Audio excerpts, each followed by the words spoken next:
All right, though the debt ceiling talks have stalled out in Washington, Republicans in Congress remain united behind Speaker Kevin McCarthy and the bill that the House passed, the Limit, Save, and Grow Act. But the left is continuing to grumble at the White House, and this is turning into quite a stalemate at this point. The debt ceiling is hit to take effect early next month. And so what can we expect in coming days? Well, joining me now to discuss this and more is Epoch Times political reporter Lawrence Wilson. Lawrence, welcome to Washington Watch. We appreciate you coming on with us. Thank you. Good to be here. Well, listen, what's the latest that you're hearing right now? Where do these talks on the debt ceiling, where are they right now? Well, right now, they're pretty much at a standstill, or at least they were as of about noon today when Speaker McCarthy gave a press conference. And he expressed a lot of frustration that Biden and the Democratic negotiators were not willing to budge on really what I think has come down to be the central point here is a reduction in federal discretionary spending in 2024.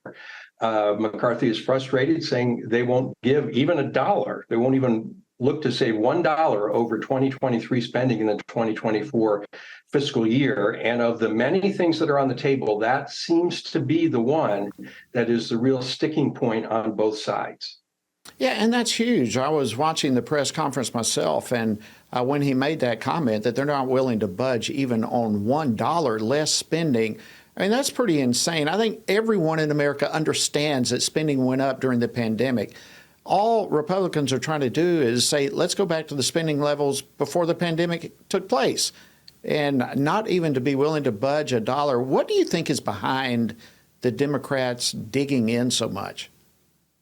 Well, I think they're trying to do a couple of things. One is that they really want to protect what they see as the president's signature accomplishments through the Inflation Reduction Act, the Infrastructure Investment and Jobs Act, the CHIPS and Science Act, and one of the provisions, some of the provisions in the Limit, Save, Grow Act would repeal a little bit of that, take back some of that money. So they want to avoid that. The other is that they're afraid that by reducing spending from the 23 level back to the 22 level, that defense is going to stay the same, maybe increase, other things will increase. And then the social service programs that they say many Americans rely on are where the cuts are going to have to come. And they really don't want to see that. Democrats have called that unreasonable and a non-starter, just unacceptable.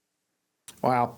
Yeah, this is going to be fascinating to see where it goes because it really has a potentially dangerous prospect for our country and really the world as the dollar is at stake here. But there are reports that some, particularly left-leaning, the most radical left-leaning members of the Democratic Party are boxing the White House in from them really being able to be effective with negotiations. Do you see that as the case? Well, there's one real sticking point that many Democrats in the House are just not willing to budge on, and that is that Republicans have proposed slightly increasing some of the work requirements for recipients of Medicaid and SNAP benefits, nutrition benefits.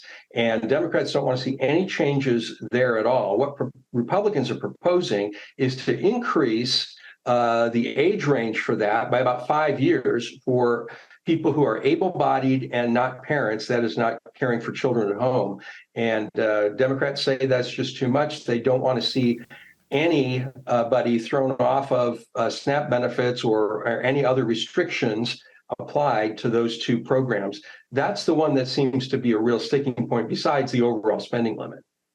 All right, real quickly, I've got another guest I want to jump over to. How do you see this playing out? What's going to happen between now and June? Well, I think both sides are going to continue to play chicken until somebody breaks, because they both agree there will be no default. No one wants that. I think we're going to see more posturing and more posturing until somebody blinks, and then we'll have some sort of deal. The question is, will it pass both the House and the Senate, whatever the two leaders come up with? Lawrence Wilson, Epoch Times, thank you so much for joining us on Washington Watch this evening. We appreciate it a great deal. You're very welcome.